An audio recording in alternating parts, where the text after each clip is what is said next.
everybody. Welcome back. And thank you so much for joining me for another episode of Talking Each Other Home.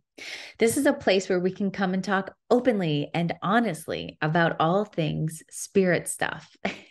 It's my mission with this podcast to interview people about their journeys, their lessons, their wisdom, their trials, their tribulations, their dark and their light, so that it may be medicine for you and for me to empower and enlighten our journeys as we walk and talk each other home. And so I am your host, Dani. Welcome back. And joining me in this episode is Jatem Cherie. Her name means I love you. And she is just, how to describe her?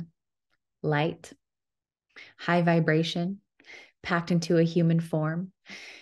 She owns a metaphysical shop in the Caribbean called Saje Sanctuary. And she's a teacher, a shapeshifter, a high priestess. God, she's everything, a Reiki master. And so in this episode, if you're ready to go multidimensional with us, this is the podcast for you, but it's also very grounded information. So I don't want to make it seem like it's very up in the ethers, which it is, but it's also very grounded and very practical.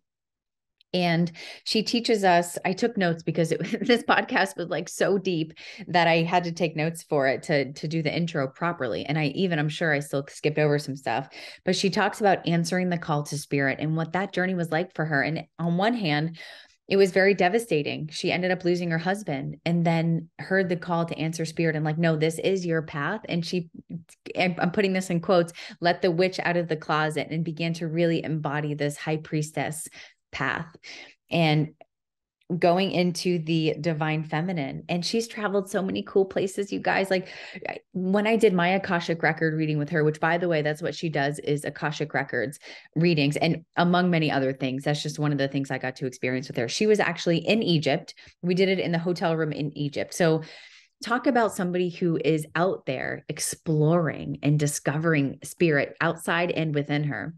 And we also talk about trust and how the tapestry of your life is all weaving together perfectly, even though it might not seem like it in the minute, it's all perfect. And we talk about how everything is you. Something that she teaches me about the deities, some of the deities that show up in our life that we pray to. So for me, I'm really big on Ganesha and Hanuman right now. Hanuman, I have two little idols right now, but she's saying these are all aspects, different octaves of you. And so if you have a deity that's showing up for you right now, somebody that you're really drawn to, I think for her, it was Isis. These are just different octaves, different aspects of who we are. And that's why we find reverence and excitement for them. So, again, beautiful episode, up in the ethers, and yet so grounded. And she is coming on Spirit School to talk about Akashic records and our energy signature. And this is so exciting for me. So Spirit School, if you don't know about it, I'm launching a course that's 7 months long, and I'm getting all of the different mentors and teachers in my life to come together in one space to teach us week by week about all things spirit. And I have the website up. Check the show notes if you want to check it out more. And pretty much I put all the information there. So like all the different people, what they're going to be teaching through the 7 months, when the calls are going to be, how much it is, how to sign up. If you want to book a call, that option is on there too with me. But this is going to be such a big deal, you guys. And if you enjoy Jatem and what she has to share, and you enjoy her energy and her teachings, join Spirit School, because you'll get to have group / one-on-one time with her. And she also teaches her own, Reiki classes and numerology classes and symbolism and divination classes. So there'll be opportunities for you to also join spaces where she is the space holder and where it's just her teaching. And so I'm very passionate about this, you guys, because I don't know, I'm just really excited about Spirit School. And if you have any interest at all, please click the link. And if you like Jatem, go check her out on Instagram, check out her website. She is incredible. She's full of wisdom and light. And I just have nothing but wonderful things to say about her. And so I'll end it there. But enjoy this episode. Check out the links below. And I will see you on the next one. Hello, Jatem. Welcome to the show, Talking Each Other Home. It's such a pleasure and really an honor to have you joining me today. Oh, Dani, I am so excited to be here with you, my sweet sister. Thank you for the invitation. I am just elated to be in your space. Yeah. Gosh. Okay. So there's lots I want to explore with you today, because I look at you as sort of this high priestess, somebody who gets to play in between the realms of the conscious and the unconscious and the Akashic and all these beautiful things that really just excite me. And I know you've traveled to many different places, Egypt and Sedona. I think Israel was on your list. And I when I first talked to you and we had our Akashic record reading, you were in Egypt. So that was really impactful for me, because it's a dream of mine to go to Egypt. So there's so much I want to unpack today, and we're probably going to have to do another podcast. I can already see it, because there's just infinite stuff I can talk about with you. And so I guess for people who don't really know who you are yet, just a little bit of a background on you and what you do, and then we'll get into like what led you into this spiritual endeavor that you've been on for so long. So let's just start there and we'll just flow. Yeah, absolutely. It's interesting to pinpoint one moment or experience or teaching that kind of led me to this path. But I would say that pretty much all my life, I've been deeply seeking something more than what was being given, whether it was in school or whether it was by religion or whether it was just by the conditioned expectation of what we should be interested in. But I always was seeking more, was always looking for an additional, maybe confirmation or validation or something that spoke to me through my soul and not through verbiage, but really through feeling. And I would say that probably the most prevalent opening or portal into this world for me was plant medicines. And so about 15 years ago, I did my first ayahuasca ceremony, and it opened up a floodgate that allowed me to remember that this was where my sacred had been laying hidden until I was ready to unearth her, until I was ready to unbury that treasure and resurrect that sarcophagus. And over the next maybe 10 years, I sat in close to 60 ceremony sessions with Mama Aya and really just allowed, surrendered, remembered, and let it flow what was really supposed to come and root and rise in me at that point.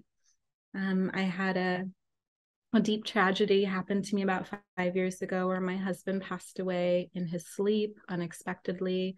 No reasoning, there was just no meaning for it other than what later was to be his messaging to me when he came through in spirit form and really informed me that this was a course correction, and that everything up until that moment had been leading me to a new path and a new purpose, and maybe not something that was new, but maybe I was perceiving it as new. And it was something that I had already signed up for in my soul contract, in our dual soul contract. And it was probably the only thing that was going to be big enough to crash down my house of glass that was surrounding me and really allow me to see beyond the holographic nature of which I was living. And yeah, I think that in that moment, I really turned deeply into my practices that I was keeping very private, that not many people knew about in my personal life. And I just started living my life as a ceremony and not caring about the perspectives of others and what are people going to say. And essentially, I let the witch out of the closet, all of my magic. And I haven't really looked back since then. And so what that looked like for me was I've always had a deep calling to the feminine, to the lineage and the legacy of the goddess, and to what that means, the priestess path, the temples, the incense, the deep flow of what it means to be so connected to earth, so connected to your soul and to your soul consciousness and to the filaments of light and darkness that really make up our existence. So I started there, which felt like it was a really big deal. And yeah, have have been continuing to follow those threads. And I would say that it comes in waves. And sometimes I'm like, what am I doing? What's going on? Where is the next thread going to lead me?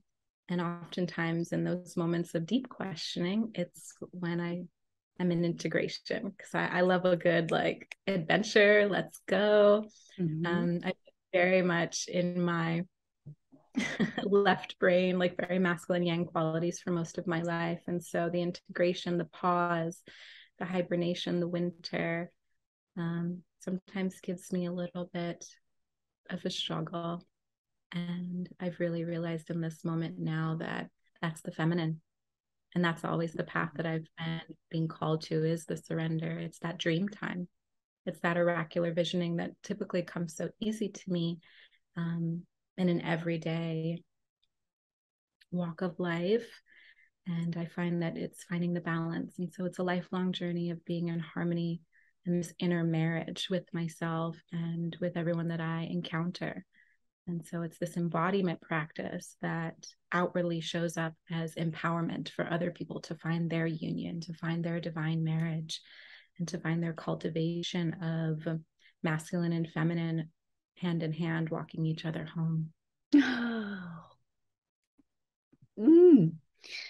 Goodness. Okay. That just hit me in the soul. And it's perfect because this podcast is talking each other home. So that was just a nice little bow we put on that. Love it. Yay. So I guess, usually I ask this question at the end, but since we're here, what is home to you? When we say walking each other home or talking each other home, what is it that we're walking to? It's a beautiful question. Home's not a physical place for me. It's an in-between realm. It feels like a divine dimension where everything stops. Have you ever had that moment where time stops? And it's usually just a split second, for me at least. But I'm aware and I'm in my body. And simultaneously, I'm connected to the cosmos. And so home feels to be the traversing of that bridge between heaven and earth, where it's perfect. And even though perfection doesn't really exist in that sense, it's perfect because it's imperfect. And you get to realize all of the nuances and the natural elements that sway and flow, and the patterning and the rhythms that have brought you here now. And that here and now is home. And I think that's the striving for that we're doing in every single moment, is to be home, no matter where we are or what we are, or who we are, or what we're striving for. But it's to be home in that moment, which is every moment. Yeah. So good. What a beautiful answer. I love that. And I have had a glimpse of that. And do you mind if I share it with you really quick? And maybe you can tell me if I'm on the right page. So one of the medicines that I practice with a lot is mushroom psilocybin. And I love it. So I went on a little hike, and I was testing out like the dose and the strain and everything like that. So I call it a hike with my higher self. And so I started to go on a little walk, and I didn't take a whole heck of a lot, but enough to where I thought I would experience something like 1.5 grams or something. So it was probably about 2 hours into the trip, and there wasn't a ton happening. And I was like feeling a little bit defeated and like, oh man, like it's not, because I like the fireworks, I like big, lessons. So it's like, I was like, where are they? And then I just went into this little cove that I found. It was right near the water. I was sitting on a log, and, the water was like sparkling, and this little duck just comes floating by, and the time stopped for me. And it was absolute presence, absolute stillness. And I was like, this is spirituality. Like there aren't always big spiritual fireworks that go on. In fact, it's so present. It's so in the moment that if we're not actually paying attention, then we're going to miss it. And so even though it was a big firework that went off, but it wasn't when I was in, like, it was just a weird sort of, and that's how I think medicine works, is it's like this whole thing. But that just reminded me of that bridge between being in your body and being so present, but also being connected to all that is. So that was my experience of home. Yeah, I love that. And the duck symbolism is really big too. And so, the ducks really represent the calmness on the surface while you are seeking to find the adventure, to find the methods that serve you best underneath the water, because their legs are like furiously paddling, and up top they're just like do do do. Nobody knows what's going on below the surface. And so it really speaks to that duality of yin and yang, and the architecture and the blueprint, and what it looks like to be in the moment, what it looks like to show up, even though you realize that there's more work to come, but also acknowledging everything that it's taken you to get to this moment where you have the calm exterior, knowing that there's still some things that you're still working out, that you're still paddling towards, that you're still adventuring towards, seeking. And yet in this moment, it's perfect. Man, the symbolism and things just makes me so excited. Thank you for that. And I can even relate to that right now, and it's calm, but we're working. We're sometimes against the tide, but we out here. So, okay, I don't even know where to go next. I guess, I know that you teach many things. You teach symbolism and numerology and different types of Reiki, all different kinds of Reiki, which when we had our conversation the other day, I didn't even know. I finally got my Reiki SOOO certification, which is so exciting for me. And I also learned that you were on this Magdalene path, which I guess, that's been something that's been on my heart to ask you about, because I've heard that name dropped, and I know that it's maybe coming to light now. I think that maybe the whole story of it was maybe shoved down for a while, and now people are starting to research. And our FFS sister Autumn was the first one who said something about the Magdalene path, and I was like, okay, and she's making malas or something. And then that was all that I heard, and I was like, I clocked it. I said, okay, I'll come back to that later. And then you mentioned it, and I said, okay, she's my person that's going to teach me about this. So if you don't mind enlightening me about whatever you want to share, the history of it, where you're at now, how powerful it is. I'm so green to it that I'm open to everything.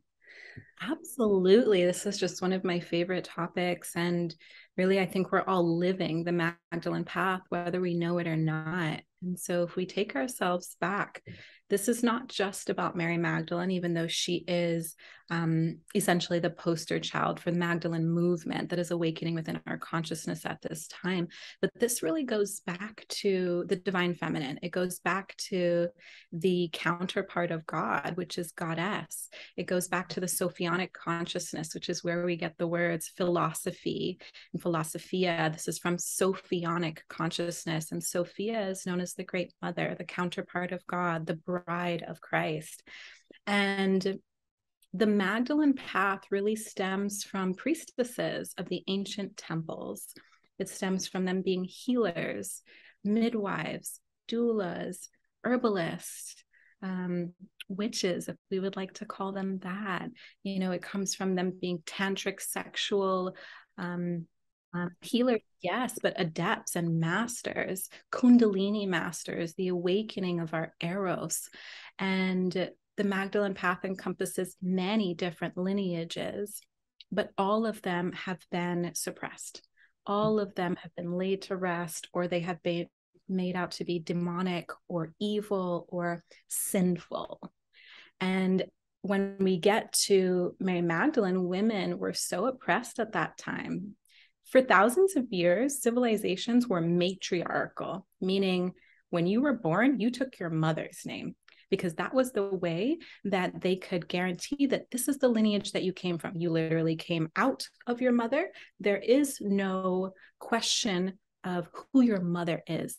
Paternity can also be questioned, but your motherhood, your mother lineage, the matriarchy that you come from could never have been questioned. And so you would always say, I am Shatem, daughter of, daughter of, daughter of. Your lineage was always matriarchal. And as we get into the early stages of patriarchy, that changes. We see a lot of the gods, whether it's Enki and Enlil, or even Poseidon or Zeus or Bacchus, or any of these gods, taking on the characteristics of the feminine goddesses. When we have Goddesses like Aset, who that's the Egyptian version of Isis. Isis is her Greek name. She was a goddess of magic. She was a goddess of healing, of childbirth, of the underworld. And then as we move into later genealogies, we see the male gods taking on these characteristics. We see them saying, oh, I'm the god of magic. No, I'm the god of healing. I'm the god of writing, and all of these things that were originally solely attributes of the feminine divinities. And the Magdalene path, yes, it's about reclamation, but it really is about the remembrance that we come to these deeply divine lineages and legacies that have essentially been ripped away from our memories. And so the recall of what's happening right now as we're moving through the ascension process, it's wild. And a lot of us are really not understanding. And I only say this because I own a metaphysical store. So daily I get people coming in saying, I don't know what the fuck's going on, freaking out, having these weird dreams. Like, it's just all of these things. And I know that we're going through a really deep ascension process right now that not only enables us to access our memories that come from these deep-seated genetic memories and neural pathways that are retying themselves together, and we're getting these big sparks of remembrance and recall. And additionally, there's so much more that's coming to light, whether that be in research or new translations of ancient texts, or people just not giving a fuck anymore and coming out and speaking about what has been known in our religious histories as being truth. But it's not all of the truth. There is a whole gospel of Mary Magdalene that many people don't really talk about. There is the Pistis Sophia. There's the Nag Hammadi text. There's all of these ancient codexes that come to light that speak to Mary Magdalene being not only the counterpart of Jesus, but being his equal in healership, and also in the fact that they shared this mission of magic. Essentially, they shared this mission of the remembrance and this mission of relegating to people that God and divinity and the sacred soul is always carried within, and that the kingdom of heaven, the kingdom of the cosmos, whatever you'd like to call it, is carried within. And I went to Catholic school for most of my life. And I remember, very good student, but always in trouble because I was like, where are all the women like this? And from the beginning, it never felt true to me. And I was always, why? And they were like, you asked too many questions. And I was like, no, I'm feeling like I'm not asking enough. And also, you're not giving any answers. And so there's always going to be questions. And so it felt like my life was directed and kind of an arrow shot back into the direction of figuring out what truth is for me when it comes to the divine feminine, and on an even deeper level, what it means to be a divine being within this human experience and existence. And part of that has really come up as a resurrection of the divine feminine and understanding that we can trust our own truth. And that the truth that comes up for us and who we are in this paradigm, that we are not less than, that we are completely equal, and that our equality is actually rising in every single moment. And that's what ascension is. It's our level, our median level of equality is rising collectively. And so we can hop on, or not to say we'll get left behind, but you might be in a remedial class. So yeah, we're in this moment where the Magdalene is resurrecting. And what that really means in simplest terms is that the divine feminine is awakening. She's coming out of her tomb where she's been buried. She's taking off the muzzle where she's been silenced, and she's removing her veil where she has been covered. And that unveiling of the divine feminine is really what's going to carry us into this next epoch of ascension, because we need that. The feminine is the blueprint. She is the dream. And we cannot architect anything. We cannot build anything. We cannot plan anything without the dream, without that manifestation, which has to come first before we can put it into physicality. And so it's almost as if we are restarting. Over the last 3 years, I think many of us can agree that it's been a complete crash, a rubbling, a diminishing of what it is that we thought we knew. what it is that we thought was our plan, what it is that we thought we could move forward with. And we are rising from those ashes anew at an equal base so that we can ascend together collectively. The divine feminine plays her role in that as unveiling, revealing the dream, the blueprint, so that we can actually take that, revise if necessary, and then architect this into our reality if when we're ready. Wow. There was like lots of goosebumps that happened with the veil coming off and the revealing of this and that. And that was just such a beautiful example. And I feel that within myself, like I'm starting to come into my new power and just not giving a fuck what I want to talk about, like talking about this, like I want to talk about spirit. I don't really care what anybody else thinks that I should talk about or how I should be doing business or making money or whatever it is. I know that this is what lights me up more than anything in the universe. And this is what I'm here to do, is maybe even be the bridge between people who have questions and finding wonderful people like yourself who can explain what we're going through. So that's something that I've been really leaning into lately, is like my own power and what I'm here to do. And something that's been coming up for me a lot is this word courage and bravery. And we talked, you're going to come on my mastermind, which I'm so excited about. There's a certain level of bravery that I'm really having to cultivate with this because I care about it. And it's medicine for me. It's very exciting for me. And in my head, it's like, do other people care about their spiritual journey as much as I do? Do they want to study? Do they want inner peace and trust and understanding as much as I feel it's important? And so there's a lot of stuff going into me creating this other than me just orchestrating the tribe. It's me stepping into me and leaving my bodybuilding self, Yay.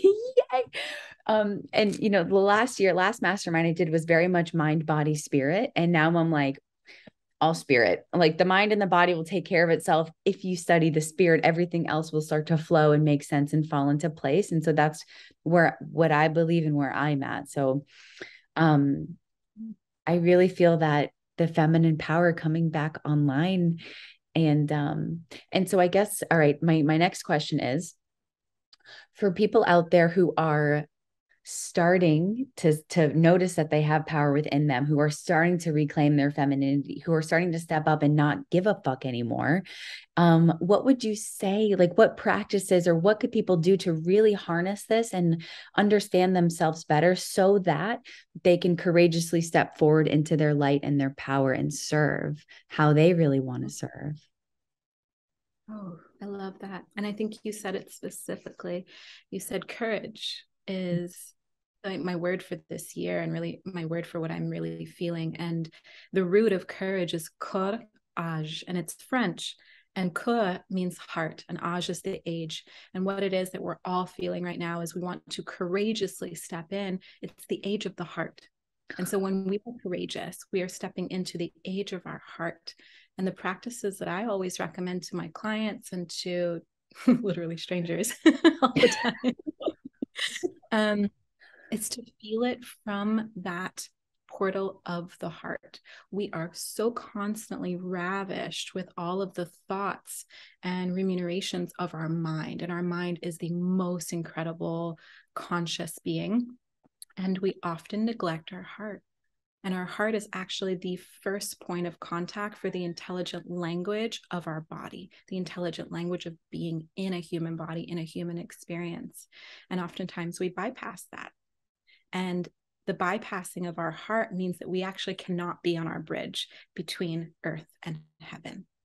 It means that we bypass that entire route to be on that bridge. And we have to take alternate routes to find our divinity. And so for me, the practices that I embody are literally sitting in with my heart and counting my heartbeats, listening to my breath, not necessarily to the thoughts that are going through in my mind, but my meditation will consist of, what does the breath sound like? Does it sound like the ocean?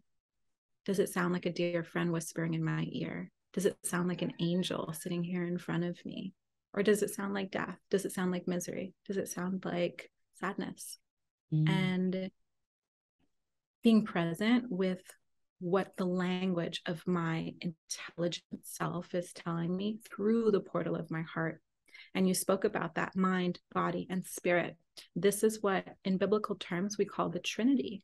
And the Trinity has to have a foundation for it to have a peak. And the peak is the beacon. It is where our light shoots off into the cosmos, reverberates around, and comes right back down into us. And so having that foundation of spirit allows us to be in full contact and connection with mind and body. And that is through the portal of the heart. That is like the most direct route to get there. And so breath work is really beautiful practice. I love drinking cacao. That's what I have here with me. I read tarot every morning for myself, in addition to doing it for clients, but it's also a practice that really allows me to sink into my trust of my truth, because I'll wake up with a feeling on my chest, on my heart. I'll sit with it and say, okay, yeah, sure, got that, whatever. Do some tarot cards and be like, fuck. All right, now I know it's real. That's my validation. Go out into the world and I'll be open to receive the support or the guidance or the clarity that's really coming from that messaging of the portal of the heart. And it always comes through. And a huge thing for me is this truth and trust, because so often we don't believe our own truth, and better yet, we don't even trust it. And if we can't trust what is innately coming from our spirit, our soul, from the deepest and the highest depths of our being, how can we trust anything? And that's our foundation. That's our spiritual platform for us to be able to connect mind and body. So it's that truth and trust of that inner realm of what our spirit is speaking to us on, with, through, and for. Damn. That's good stuff. And so, okay, intuition, some people new on the spiritual path, and even myself sometimes, how do you, and maybe it's just practice and learning and listening, but how do you begin to develop a trust with your intuition and where it's your heart speaking to you or your third eye center speaking, not fear or your ego? How do you begin to discern that voice? Ask. Ooh. Question. And it's really interesting, because this took me a long time to kind of come into that trusting of. And I would get an insight and I'd be like, oh, no, that doesn't land, or that's not for me, or whatever it is. And I would almost immediately disassociate with it instead of engaging with it, introducing myself to it, coming into a dialogue with the insight, with the download, and really getting to know what are the edges of this? What is the inner workings of this? Is it showing up in a space and a capacity of love or surrender, awakening, whatever it wants to be? Or is it showing up in a sense of ego or judgment, or anxiety or trauma? And so often, for example, oftentimes when I'm doing Akashic record readings, I will get a huge download or insight that feels like it's for me. Like if it relates to Priestess path or Egypt or Isis or Mary Magdalene, I'm like, is this for me? And for a long time, when I really started doing this professionally, I was questioning a lot of the information that was coming through, because it felt like it was so closely related to my path. And so I very rarely do Akashic record readings for myself. And it kind of has to do with me really staying in my integrity of sacred space and not just doing it willy-nilly, because then it feels like I'm not engaging with life myself to understand and to navigate on my own. I'm just going straight to source and being like, giving me the answers. So very rarely I do ask or do these sessions for myself, but I did in this point. And I asked, why are so many of my clients giving downloads that feel like they're intimately connected with my path? And they said, why would we bring you clients otherwise? Why wouldn't we bring you those people that are intimately connected with your path? Because who better to be able to either guide or direct or help them remember than someone who has traversed these multidimensional paths as well? And so every person that comes to you for a reading, for a session, even that just meets you in the grocery store, has some continuous destiny thread that you can weave together And you have to trust that. You have to trust that every single encounter and engagement and experience is intimately weaved into what it is that you have been doing past, future, and presently. And so all of it is the toroidal field of the multidimensional lives that you are living. And so I ask now, when something comes in as a huge insight, and it's almost like light speed, like the insight comes in, and before I think I can consciously ask the question, it's already gone out.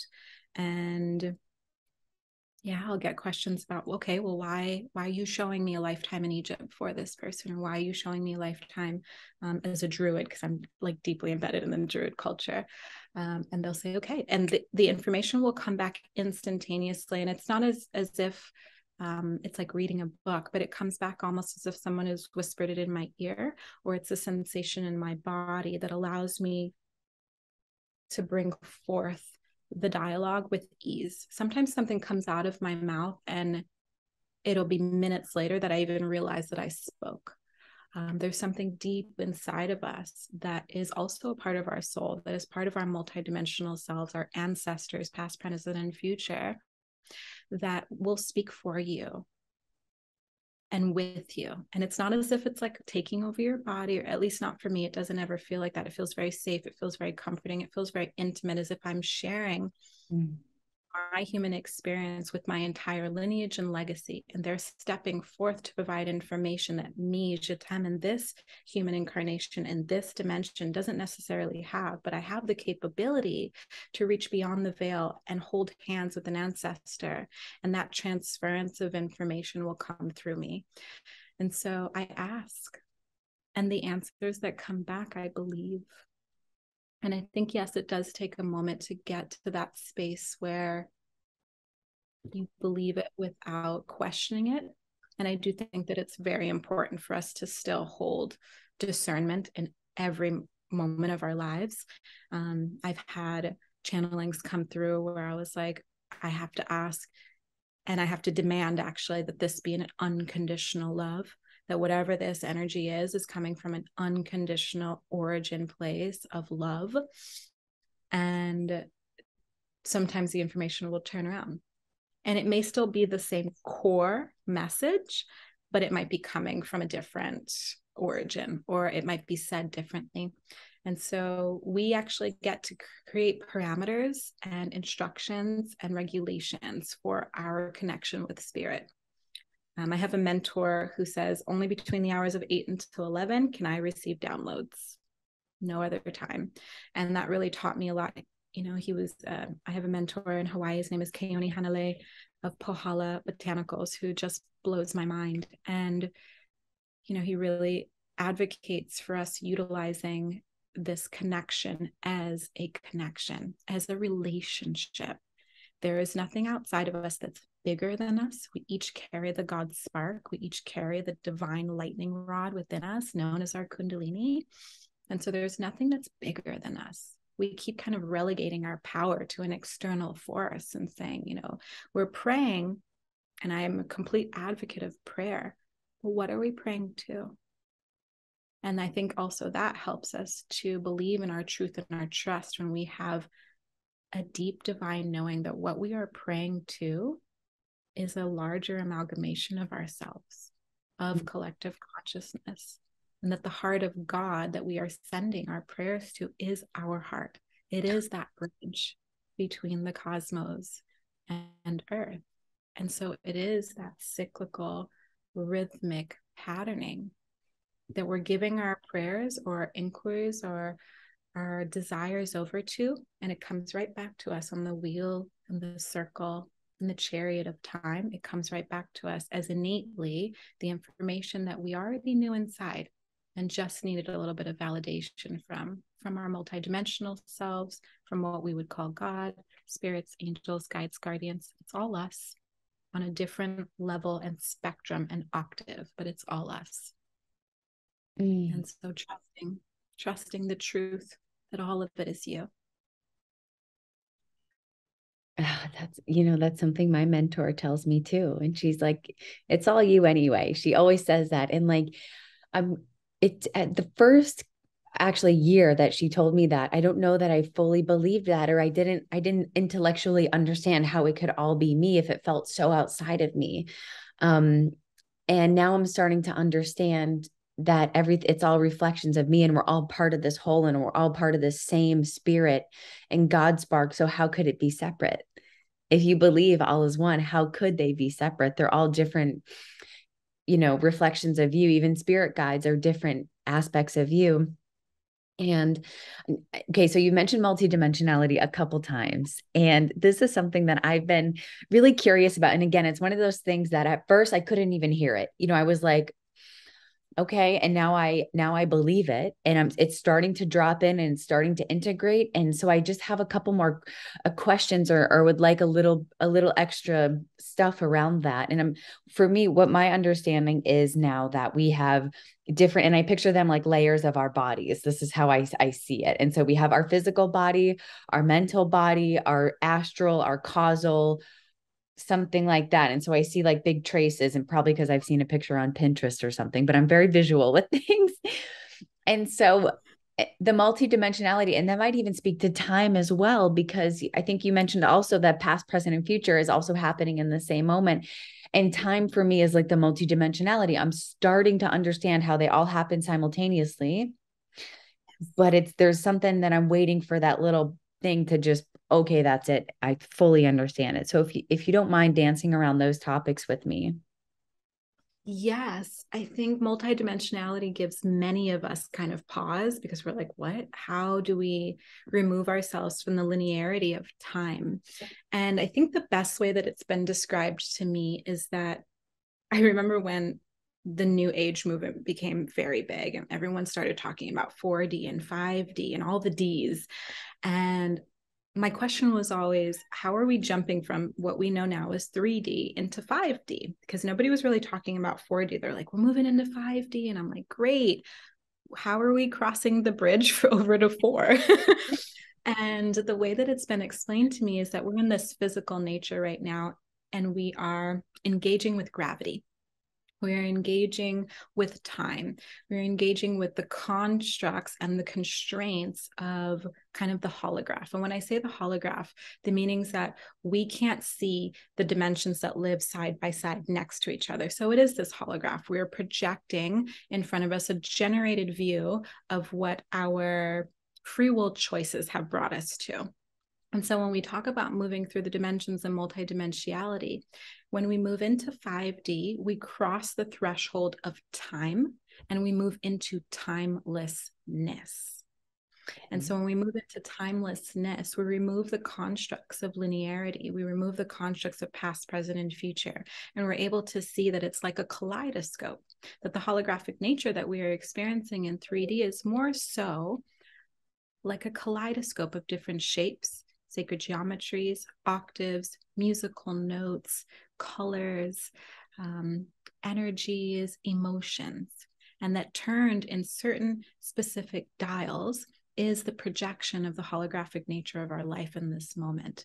But turned slightly in another direction, we see a new dimension, a new presentation, a new landscape before us.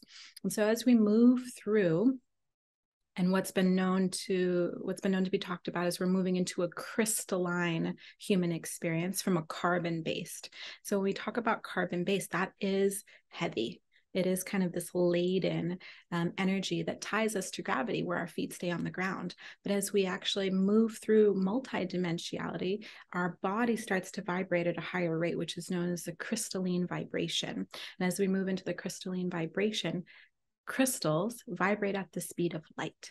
Light is just encoded information. And so when we talk about encoded information, we go back into things like the kaleidoscope or sacred geometry or octaves or musical notes. These are all encoded information. It's what's encoded in the ancient temples, in the pyramids of Egypt or Mexico or Teotihuacan, or the one in Turkey that I can't remember the name of it right now.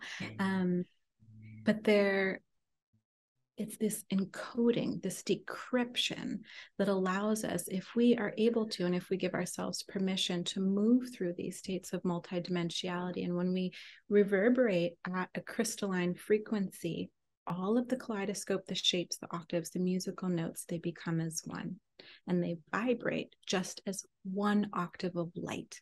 And light, as I've said, is encoded information. And at that point, we have the ability to access all that ever was, all that ever is, all that is happening. And so multidimensionality in its basis form speaks to us being able to move from a dense, kind of heavy, laden with our human experience and not really understanding, I would call it a technology, but not really understanding the divinity of technology or the technology of divinity. And as we move through that and allow ourselves to encode our bodies as well as our experiences with more light, then we shed the density, and multidimensionality becomes part of our everyday experience because it's a ceremony and it's a reverence and it's a ritual for our life experience that is not only being opened to a wider viewpoint of what the kaleidoscope wants to show us, what it wants to gift us, or what it wants to actually give us back that has always been ours inherently as our birthright. And it speaks in a language that we then have the capacity to understand. And what that really means is multidimensionality is an opening to a higher octave of our souls, to a higher octave of our ancestors, our angels, our guides, and our guardians, which literally, as we've said before, are all just permutations of ourself. And so multidimensionality is a remembrance that we are the kaleidoscope and that we are all octaves, whether or not we can perceive it, just like we can only see a certain amount of a rainbow because the spectrum of light is only visible to us in a certain area. It's when we broaden that spectrum of light. It's when we broaden our spectrum of understanding, when we broaden our spectrum of the kaleidoscope to encompass our entire landscape, our entire environment, and most importantly, ourselves. And that we are the landscape. We create that multidimensionality, but it's through an opening and it's through an awakening. And this is what we call enlightenment. And that's why enlightenment or light is encoded information. And so when we enlighten ourselves, we unburden ourselves from the depths of gravity, the depths of the heaviness, and we allow the encoded light, the filaments of light, to completely enmesh and entangle with ourselves, including us in the kaleidoscope. And so therefore we can really have a full recollection and remembrance, but also this kind of full reinstatement of every part of ourselves that is inherently ours.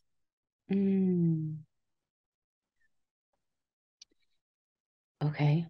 All right. That's like, okay. And I may have just confused you a little more. That was such great visuals with that, with the sacred geometry and everything going in. It was almost like you were taking me on like a medicine journey through that. And it was really cool to be and actually, do you think that the plant medicine, psychedelics have helped you understand 5D a little bit more and maybe give it visual or portal you into that realm? I think specifically plant medicines are a hack to the opening of multidimensionality. And so not only, and yes, plant medicines, and also the sacred space that you allow yourself and the steward of that sacred space, whether it's you or another. But it's about having a guardian at the gate. And the gate is always open. And sometimes the gate is always open because we always hold the key. And I find that plant medicines really allow us to have I would call it power, but it's something deeper than that. It's a worthiness that we have that capability to walk through the gate, and what's on the other side is meant for us, that there's value in us walking through that gate. I meet so many people that are like, why me? Why have I been chosen, or why am I receiving these things right now? And I said, well, maybe that's not the question. Why not you? Why is it that we are so instilled with this mindset that it can't be us? And I think a lot of what plant medicine and the multidimensionality of just our existence is really saying is that there is absolutely nothing that is not you. So it's not even a question of why me or even why not me. It's like you already are. It all is.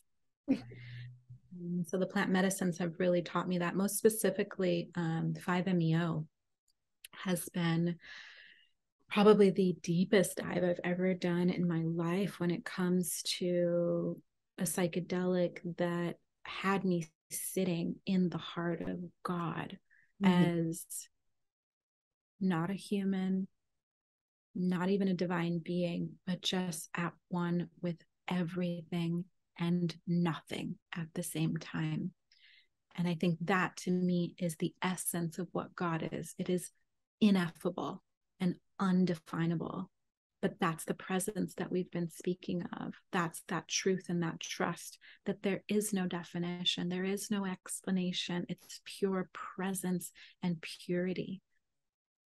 And I think we get a glimpse of that through plant medicines. And it's a reminder, it's a gentle nudge that this is always waiting for us, here for us, present for us, and guiding us in every moment. And we need that. We need that reminder so desperately sometimes when in how we're living in our lives. The reminder is life. And sometimes it is the difference between life or death, is to have that reminder. I love that quote. The reminder is life. Hello, life. And I think that's why plant medicine experiences are so powerful for people. Like sometimes people just need one ayahuasca and then they're done. They get it. Okay, got the message that blew my doors off. And I think that's why it can be so profound, is because the universe opens up to you and you see what you and what this all it really is. And yeah, that's amazing. And something about multidimensionality, I just want to, something that I've been explaining to my clients, because they say, well, I've heard that we're all one, but I don't believe that because we're separate. And the way I understand it is, yes, on this dimension, we are separate, but on the other dimensions, we are all one, we're all connected, and there is no separation. So it's both. And if you want to just operate here, yes, you can say we're separate, but that's really not true. And separation is a man-made construct. We have created this, and it really goes even back into like the Magdalene path. It goes back into our separation of masculine and feminine, our complete, like creating a corridor in between, and only those that are worthy get to walk in between. And I think one of the best ways that I've been able to explain polarity, duality, and separation is that in the beginning, there was the word. And this is how, whether it's the Big Bang Theory or you want to go with the biblical text, how consciousness was formed is that there was an understanding that God wanted to experience love, because God was the all-encompassing energetic force of the universe. But it couldn't know love because there was nothing external from it. There was nothing other than God. And so, yes, it could love itself, but there is no self to God. And so God separated from self so that it could have a reflection of itself to love. And as they separated from self, this is what in Hawaiian is called aloha ma, and it's called self-reflective love. It's being able to look at yourself in the self-reflection of your own divinity. And this is how consciousness was born. This is how masculine and feminine was born. This is how light and dark, as above, so below, was born. It's through the consciousness of knowing that every single reflection of ourselves is born out of love. And the reflection is only there to remind us of our inherent ability for and capacity of love. Love. That almost made me cry when you just said that, almost like God created a reflection to love and be loved by. It's like, it's so sweet to think of. And the more that we become enlightened and go on this path and we learn to love God instead of fear God, like the term God fearing really throws me, because I don't think God is something to be feared. I actually really, really don't like that term at all. I'm like, I don't even know why anybody would say that, but because I understand God as unconditional loving presence and all of these different things. But I really love the idea that God created us so that we could love God, essentially love ourselves. And that's like the path to, spirituality is figuring that out. And I think that's why learning spirituality feels so good, because it's love. And that was my big lesson from my most recent ayahuasca experience, was love is the guru. Like, love is the teacher. It's the one. We are it. And so, there's this Vedic chant I love. It's called Mere Guru Dev, my guru. And, it says, I'm not worthy. I throw these flowers at your feet. All that I am is because of you. And I love this chant. And I would think, why? Who is this guru that's so important? I mean, I know Ram Dass had Maharaji and all these different things, but like, this felt like another level of reverence and honoring. And that chant came on during my ayahuasca experience. And I was like, weeping on another level and going, oh, love. Love is the guru. It all comes back to love. We are love. It is love. The whole teaching is love. So thank you for clarifying, like reminding me of that, because that was a big, huge, beautiful lesson for me. Thank you for sharing that. I think it's the most beautiful revelation I think that any of us can come to, and that our gurus, our deities, our gods, our practices are all in divine reverence to an octave of ourselves. And so anytime we have, like, for me, it's Isis, like it's always been, and I don't even know why. Before I even really knew who Isis was, I was like, oh, this is it. This is it. And I don't know why, and I don't know how, and realizing that it's a higher octave of a part of me that exists on a multidimensional plane. And so, yes, when I give reverence, or when I sit at my sacred space at my altar and I put rose petals at, her feet, I'm not worshiping an idol. I'm worshiping an octave of myself that I see so deeply and continuously in my path now, that I'm walking in the path of the footsteps of the goddess, because that at one point in time, nonlinear time, of course, has been me on so many levels, has been all of us as women, has been all of us as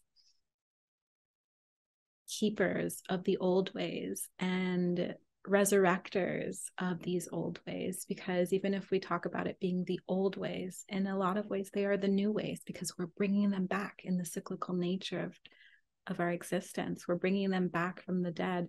And we are, for lack of a better word, necromancers in some way, because we are raising from the dead. A lot of these practices, these remembrances, and more deeply, like these octaves of ourselves that are still living, are still practicing, and are still giving to us. And that's it. Like, so when we have a guru, when we have a practice, when we have a deity or a sublimation practice, it's about giving that reverence, that prayer, that passion, and that purpose to an octave of you that you are reincarnating into now, that you are shapeshifting into now. And it's like shapeshifting into another octave of your sacred self in every moment. And I think when we think about it that way, it's not so much, an idol or something external outside of herself. No, but it's an expansion. And it's that multidimensional opening that we are calling through for all of our ancestral knowledge and wisdom and unconditional love to be filtered through. And you said something really important earlier, and I forget exactly what you said, so I won't even try to paraphrase, but it landed in me as the way that I teach the energy system. So, because you're talking about the auric field and the causal and the astral bodies and things like that.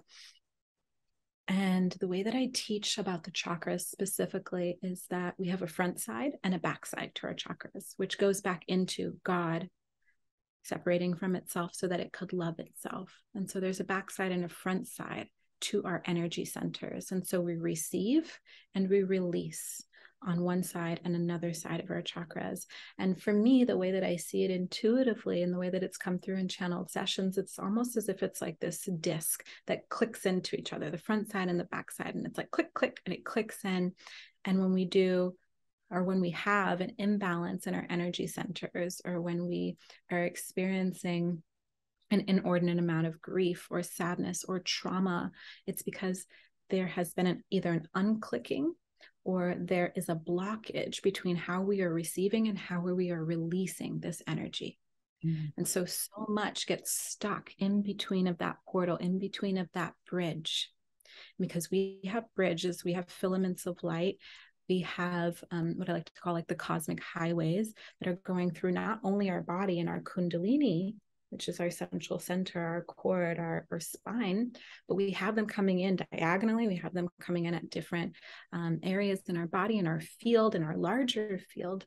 And so every one of these highways, every one of these passageways, these gateways, these portals, whatever you'd like to call it, they have a front and the back, and how we engage with what we receive and how we engage with what we consciously release to make space to be able to receive more is where we encounter resistance, or it's where we encounter release. And I think this is just a really prevalent note to put in here, is that it's always up to us. Our permission is our field. And it is our permission that we can grant to our field to release that which is no longer serving us, which is the density and the heaviness of the 3D, and to allow for a higher octave of our multidimensional self to come in and root and rise. But it can't do that unless we've created space for it. And so that speaks to like the inhale and the exhale. You know, we're here to exhale in a really big release, to let go of everything right now that just feels like it's not our truth, and to trust that a new truth will fill its place that feels so much more contoured and ready to serve us in this moment than anything else that we had before.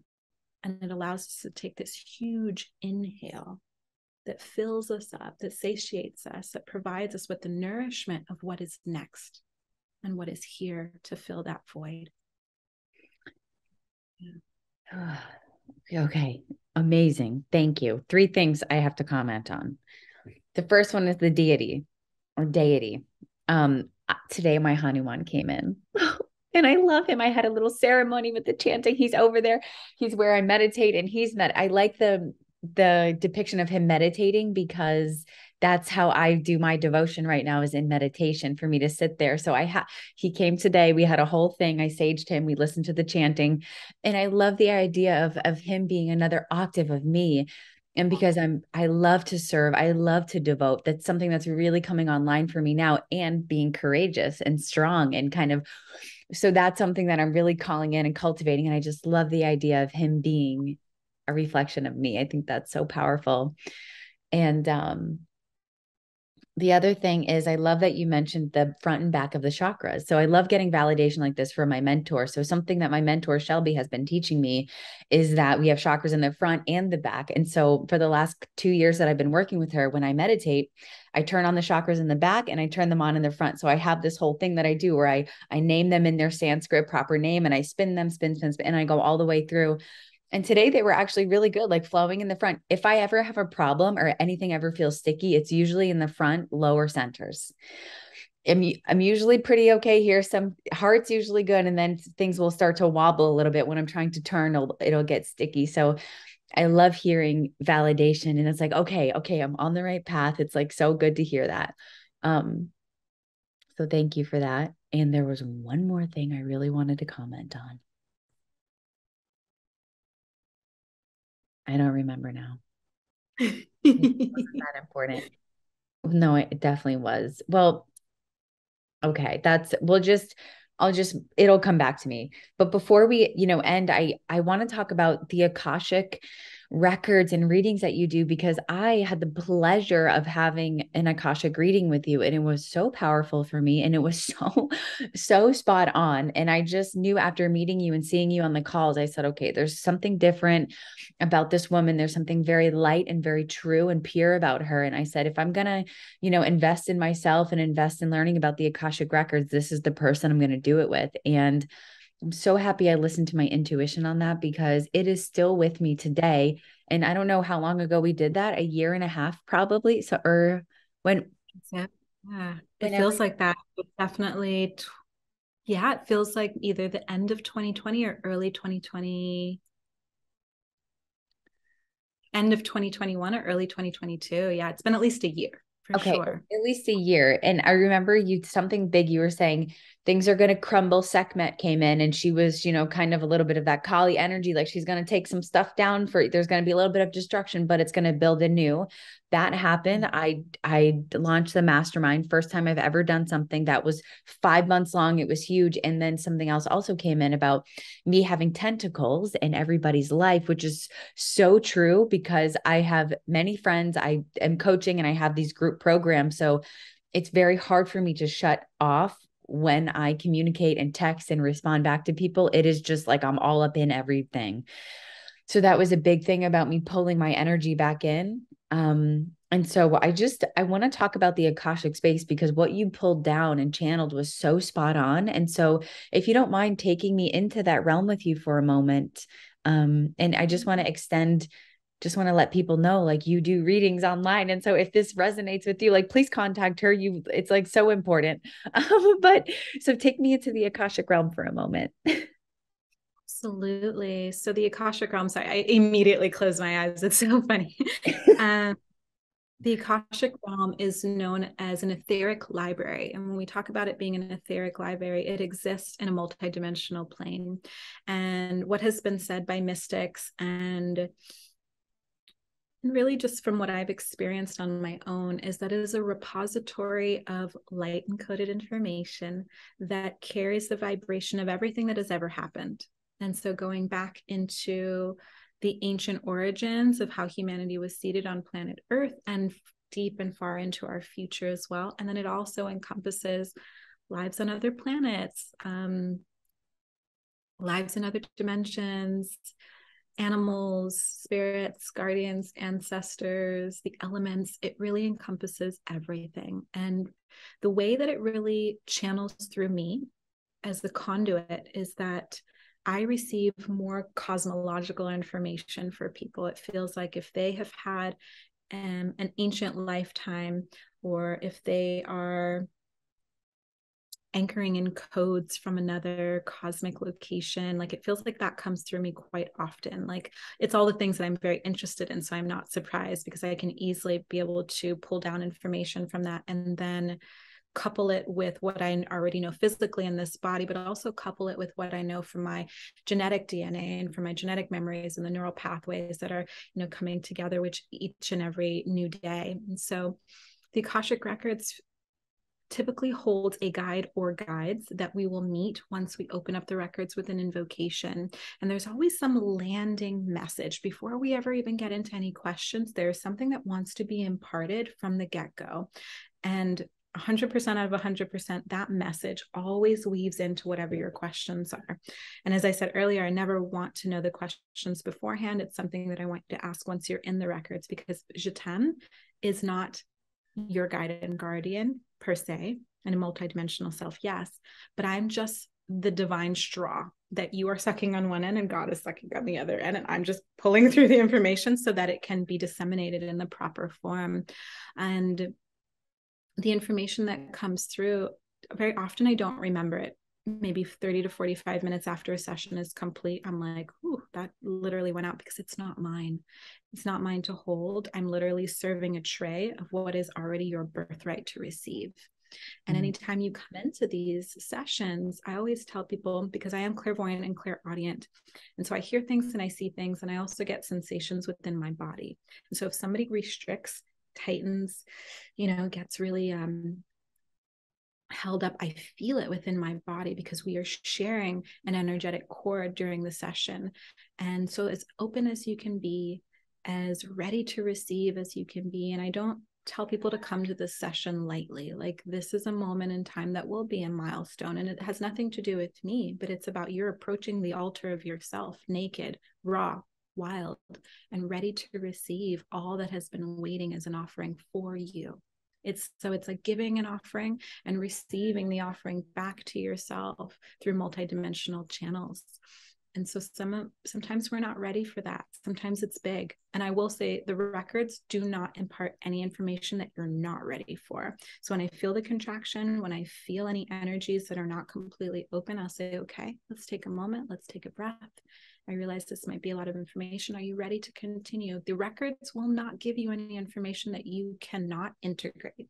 And so that will help to alleviate some people's I don't know if it's fear, but it also feels like a worthiness piece. Like, am I worthy enough to step into this higher octave of myself? It always for me comes back to worthiness.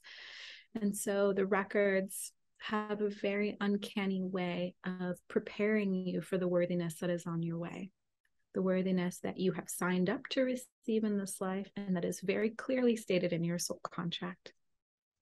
And it repetitively does so. And I love being a steward of this energy.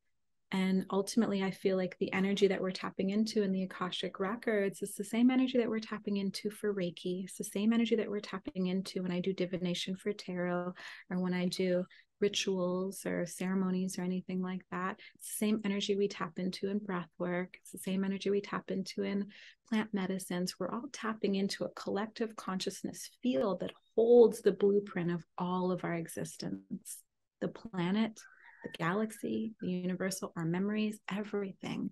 And we get to tap into it at different intervals and different portals and stargates based on how we receive. And for me, I receive it in this way of, give me all the cosmic information. Give me all the information that feels like it's an ancient or a past life or a future life or off planet or anything like that. Give me any of the mystical information. And that feels like it flows through me with ease and grace. At my metaphysical store, we have a few different mediums and channels, and some people will take you back into your childhood traumas. And I'm like, that is such big work, but that's not for me. Like, that's not the way that I channel. That's not the way that it wants to come through me. And so I think that any person who actively wants to engage with their divinity, we have these specific taglines or these specific highways that really relate to who we are on a human level and what we engage in most often to bring about our soul's information. And for me, the soul's information is embodiment and it's empowerment. And it's really reminding people of their divine capacity to receive and to be worthy of that receipt. So even though I got a reading before, would it be beneficial for me to maybe get another one? Would the information be different at this stage of my life now, even though I've had one a year ago or so? Absolutely. I typically, because people always ask, they're like, when can I get another one? I'm like, all right, buddy, slow down, because I also want people to be able to take that information and to utilize it. You know, some people like to relegate their power to an external source. And so I sometimes have had clients that come back, 3 months later, and they're like, I need another one. I'm like, okay, let's go through your notes. Have you done all of the work that your guides have said this is really important for you to step into that next octave, for you to climb that next ladder on the rung? And they're like, no. And I'm like, okay, call me in 9 months. Give it a gestative womb time for something new to be rebirthed. And so typically I'll do a session for people like once a year or, at the most once every 6 months. But I feel like being in my integrity, I want people to feel their own power and to understand that the permission of that power really only lies in themselves and not an external conduit as myself. But it would be an utmost honor to steward another session for you. Absolutely. I would love that. I feel like the timing is right because now I'm embarking on this new journey, which is really full spirit for me. So it just feels like something is knocking. It's almost like I'm there's like something, I'm like right on the cusp. This is how I feel right now. I'm like right here on this cusp of figuring stuff out. Oh my God, I just remembered whatever the other thing I was going to ask you was, and we'll start to kind of wrap it up here. I could go on for hours with you, Shatem, because I'm infinitely curious. I just want to be there in the Caribbean with you. Like, tell me everything. Teach me everything. Likewise, sister. Absolutely. Likewise. And where in the Caribbean are you? I'm in the Virgin Islands. Virgin Islands. And you have a store called Saje Sanctuary. Okay, I didn't want to butcher it. Saje Sanctuary. Oh my gosh, it's like a dream to actually visit that place. So you mentioned releasing habits, releasing things that no longer serve us with trust that something will fill it in, something better of even higher light. and this is like new year, new me, all this kind of new energy when I know people are trying to release some habits as well as myself. What is something, how do we begin to release that and to trust? And I know it's like the first couple days are the hardest to stop a certain thing, or to get into, to start meditating, to stop smoking, to get to the gym, to whatever it might be. How do we start to take the first couple steps in releasing that and trusting?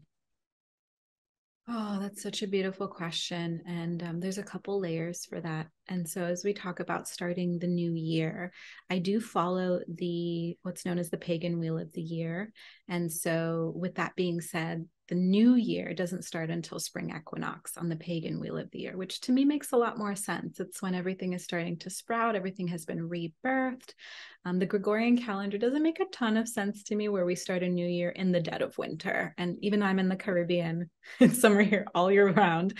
But in every other place, at least in the Northern Hemisphere, when we start in the dead of winter, it kind of throws off our rhythms and our circadian rhythms, really. And we have what's also known as circannual rhythms, which are rhythms that are dictated by the seasons. And so as this winter season comes to close, it's a really beautiful time to release. And so I would say to actually take these next couple months, January and February, and even into the beginning of March, as we lead into the spring equinox, to decipher what it is that you do want to release. Because so often we are like, new year, new me. But what does that really look like? What does it look like for the new you to literally emerge from the chrysalis, to come out as the butterfly? There's a lot of goo. There's a lot of mucus and things that needs to kind of fall off in that chrysalis, but we're not often very aware of what that is. And so it's like taking this time where we are still in hibernation, we're still in the womb space, we are still in the dream, to understand what it is that wants to be cultivated once we put the blueprint into architecture. And the second piece of that is, we've spoken about devotional practices, whether it's, for awaking our divinity or to a higher octave of ourself in the form of a deity. But what is your devotional practice to providing more space for a higher octave of you to land? And what that really looks like is, if it's smoking, or if it's losing weight, or if it's, stop having limiting beliefs, it's about being devoted to that, and to the recognition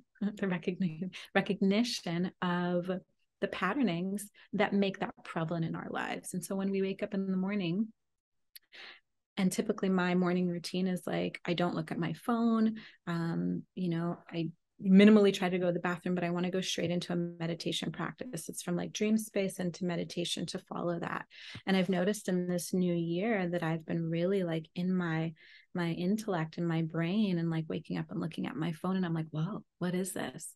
This is not my devotional practice to myself. This is not how I'm honoring my awakening to each new day, with starting with that. I still want to languidly really reverberate in the dream until I'm ready to architect my day. And so it's a devotion to setting up parameters that allow you to live in ease and grace, that will allow you to live in flow, that allow you to be in full alignment and that fullest expression of yourself in every moment, by removing the distractions that take you out of that devotional practice. And so trying to stop smoking.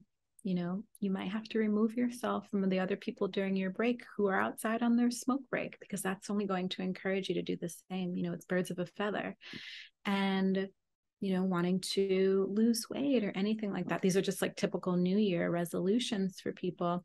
But it's like coming into a group of people that every day after work, they're out there doing their power walk. Hey, can I join you? Can you help me to be accountable to my own devotional practice? And ultimately, it's about asking for help. We are a society that is devoid of asking for help. We feel like we are in our masculine quality where we can do it ourselves all the time. And I know that so well because I've lived that principle. And it is sometimes very hard to ask for assistance, to ask for help, and most of all, to ask for someone to help you hold yourself accountable. That's a big one, because it's somebody calling you on your shit. Yeah. And it's someone who's saying, hey, you asked me to do this. Where's your devotional practice to yourself? And I want to bring you back home as a reminder to yourself. into the higher octave of what you really want to call in, but are you devoted to calling it? And so it's devotion, I think, in so many ways. It's devotion to ourselves on a plethora of different octaves. And it can start there, just with the simple promise. And when we promise things to ourselves, whether it's today I'm going to get to the gym, or today I'm going to send off that email, even though I haven't done it in the last week, or whatever it is, when we make promises to ourselves and we don't uphold them, we actually tell our consciousness that we are not trustworthy. And so then it's very, very hard for us to have truth and trust within ourselves.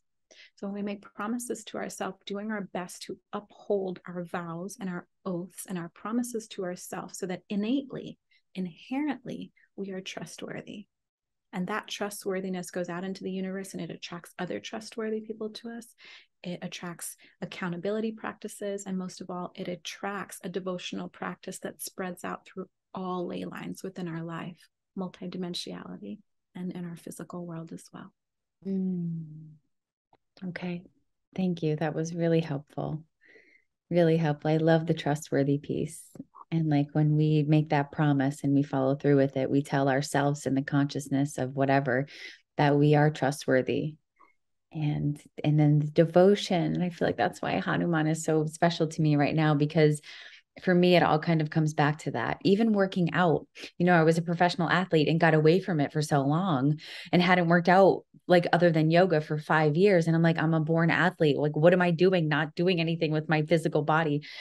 And now I'm starting to understand, oh, this is the house for my soul. Like this is something, this is the devotional practice. It's not everything, but it is a piece of the puzzle that needs to be tended to. So for me, like even going to the gym and honoring that side of myself again has been interesting. We've gone for like 2 weeks consistently, and that's the most that it's been in 5 years since I was on stage. So yet there's that different thing coming back online, and it feels like that physical practice is the missing piece for me. Yeah.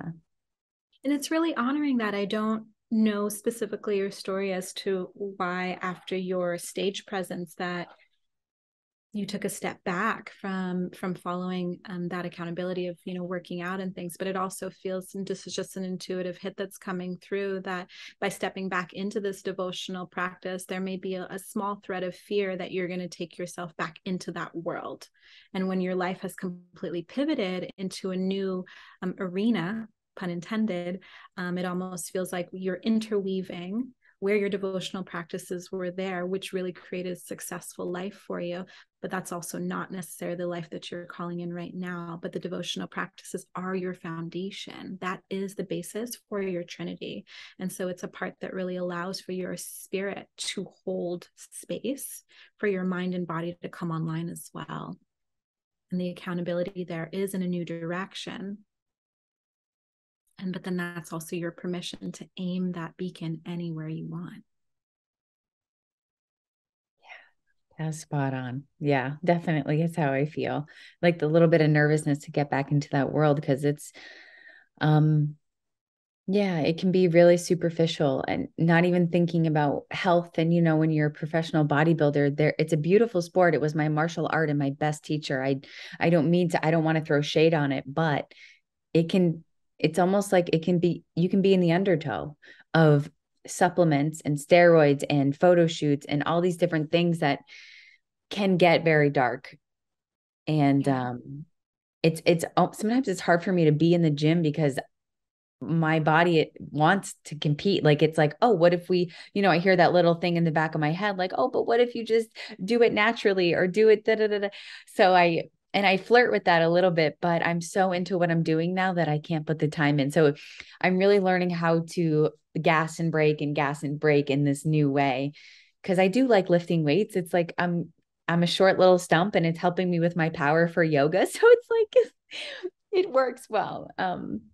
So just learning how to dance with that, the mind, body, and the spirit. And for me, I feel like that's been my missing link for these last 5 years, because we're a whole being. And I've been doing yoga when I teach it and to put together my classes and practicing here and there. But I know I could be such a strong yogi. Like I can do handstands, no problem. And that takes people years to get. So there's something there. And maybe that's that little piece that I'm waiting to drop in as So anyway, just talking out loud with you right now, but um I'm here to remind you that you are already a powerful yogi. It's not something that you have to step into. It's not something that you're waiting to drop in. This is somebody that you already are. Yeah. Thank you. Absolutely. And so I guess I just want to, I already asked you my home question, but to close it out, if you don't mind telling people where they can find you, some of the different stuff that you teach, that they can get involved with you and what you do, please take this moment to like just tell people how they can get connected to you. Absolutely. Thank you so much for that opportunity. And so for those that don't live in the Caribbean, I do offer virtual readings multiple times a week. I have my website, which is jetamechere.com, JETAIMECHEREE.com. I teach Magdalene Reiki, which is the feminine folkloric medicine of the goddess. It's ancient teachings from the temples of the divine feminine in the realm of energy work and the resuscitation of the feminine ways of healing. And so I teach that online. I do certification programs for Reiki 1, 2, and 3 of Magdalene Reiki. I also offer Akashic Records online. I do Reiki healing sessions online. I'm a sound shaman as well. So I do sound baths online. And I also offer mentorships as well. I have one program called Energetic Signature, and it is a program that helps you to allow the innate intelligence and the language of how your body speaks to you in divine ways to come forth for you to really utilize and better yet understand and integrate the small pings and tings and frequencies that come through in your body and what they're speaking to you about. And then I also offer a Magdalene mentorship as well, which is the Priestess path and embracing your ritual, your ceremony, your divination through the path of the feminine. And yeah, I do little other things about numerology and astrology and etymology, because I just love going back to the origins of things, the origins of words, and how it has taken a turn throughout history to what we are reading about in ancient texts and what it actually means now in today's terms are two different things. So trying to hold up the Libra scales to really understand what our origins are. Yeah, and I teach tarot, which is a big one actually, because I'm opening a tarot school online. And so it'll be called the Tarot Temple. And so I teach the occult and hidden meanings behind the tarot based on the mystery school teachings of Egypt and Atlantis. And so it incorporates numerology, astrology, color theory, symbolism, and occult knowledge based off of ancient texts, based on the tarot symbolism and the encoded information that is there. So I want to do everything. I'm like, I feel like I just heard Spirit Disney World and I'm like, oh my God, like I literally want to do all of that stuff, Shatem. thank you. Yeah, it's so fun. And the esotericism of life and what we have actually access to in this moment is extremely exciting. And I have so much to learn. I am an ever evolving student. And so I will never say that I am the guru of anything. I'm a teacher in this moment, but I'm a lifelong student. And so let's come be students together. Let's learn together. And allow me to learn from you as well, because every single person I encounter, I learn from too. Beautiful. Such a beautiful way to wrap it up. My goodness. All of that sounds so interesting. Please let me know like what's going on when you're launching these different things. I mean, I wouldn't even know what to jump into first. I think just learning from you would be so powerful, and even being in your energy and just watching the way that you move and the way that you listen and connect, I think is also very powerful too. So thank you for your time and energy today. I know we went for kind of a while and could probably go for much longer, But I thank you so much, Atem, for everything that you're doing and teaching and learning and exploring in this life. You are such a powerful soul, and I just feel so grateful to be connected to you, and now to have my listeners get a little taste, and my mastermind group is going to get an even bigger taste. So thank you. Thank you, Dani. Thank you. I celebrate you and I witness you and I honor you in this beautiful path and the inspiration that you are to so many and to so many more. And I'm holding you accountable to your greatness and the evolution of your permission of power. Thank you.